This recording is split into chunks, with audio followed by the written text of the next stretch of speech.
अशोक अपने बेटे विवेक और पत्नी संध्या के साथ अपनी बहन कमला के गांव बिलासपुर आया था।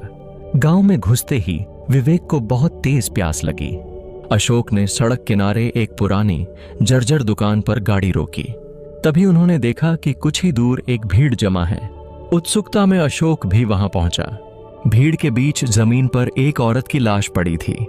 चेहरा काले कपड़े से ढंका हुआ, मगर उसके हाथों में हिना लगी थी और पास ही झिलमिलाते रंग बिरंगे कपड़े बिखरे पड़े थे। विवेक की नजर जैसे ही उस लाश पर पड़ी, उसे लगा किसी ने उसकी गर्दन के पास से फूंक मारी हो। एक सिहरन उसके पूरे शरीर में दौड़ गई। भीड़ हटने लगी। तभी विवेक की नजर जमीन पर पड़े एक सुंदर गुलाबी रंग के दुपट्टे पर पड़ी। उसके मन में अजीब सी खिंचाव हुआ। सबकी नजरें चुराकर उसने वह दुपट्टा उठाया और अपनी जेब में रख लिया। कमला के घर पहुंचते ही विवेक एकदम शांत और गुमसुम हो गया।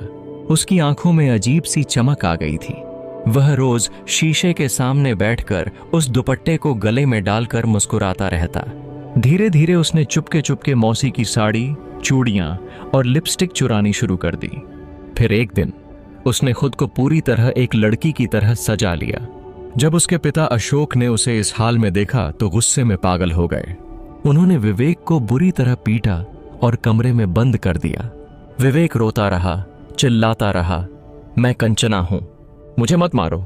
लेकिन किसी ने ध्यान नहीं दिया। रात के अंधेरे में उसके कमरे की दीवारों पर परछाइयां उभरने लगीं। एक परछाई बिल्कुल लड़की जैसी धीरे धीरे उसकी ओर बढ़ी और उससे कुछ कहे बिना उसके शरीर में समा गई। विवेक बेहोश हो गया। अगले दिन से वह खुद को कंचना कहने लगा। साड़ी पहनता, मांग में सिंदूर भरता और लड़की की तरह बात करता। वह कभी कभी जोर जोर से हंसता तो कभी किसी कोने में छिपकर रोता। कहता कि शैतान उसे मारने आ रहे हैं, जिनके पैर उल्टे हैं, आंखों से खून टपकता है और नाखून बिच्छू जैसे हैं। संध्या और अशोक अब घबरा गए थे। जब उन्होंने गांव के बुजुर्गों से बात की तो सच्चाई सामने आई।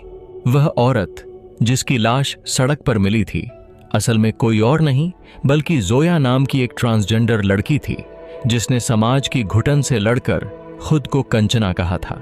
गांव वालों को यह बर्दाश्त नहीं था। उन्होंने एक दिन उसे सड़क पर पीट पीट कर मार डाला और उसकी मौत को छिपा दिया। कंचना की आत्मा को इंसाफ नहीं मिला था। अब वो किसी ऐसे शरीर की तलाश में थी जिसमें वह दोबारा जी सके, और विवेक का मासूम मन उसका रास्ता बन गया। अशोक ने जब यह सब जाना तो पछतावे से भर गया, लेकिन बहुत देर हो चुकी थी। एक रात कंचना यानी विवेक अचानक जोर से चिल्लाने लगा, वो आ गए, वो मुझे जलाएंगे। फिर जब तक सब कमरे में पहुंचे, विवेक जमीन पर पड़ा तड़प रहा था। उसके शरीर पर नाखूनों के गहरे निशान थे, जैसे किसी ने खरोंच डाली हो। हॉस्पिटल में भर्ती करने के बाद डॉक्टरों ने कहा शरीर में कोई आत्मा जैसे लड़ रही हो। कुछ दिन बाद एक तांत्रिक ने सलाह दी कि कंचना को शांति तभी मिलेगी जब उसकी आत्मा को सम्मान से विदाई दी जाए। गांव के श्मशान में कंचना के पुराने सामान, वो दुपट्टा, चूड़ियां और लिपस्टिक के साथ एक छोटी समाधि बनाई गई। उस दिन के बाद विवेक धीरे धीरे सामान्य होने लगा, पर अब भी कई बार उसे नींद में कोई अजीब गुनगुनाहट सुनाई देती। एक लड़की की आवाज में, अब भी मैं आजाद हूं, पर याद रखो मैं फिर लौट सकता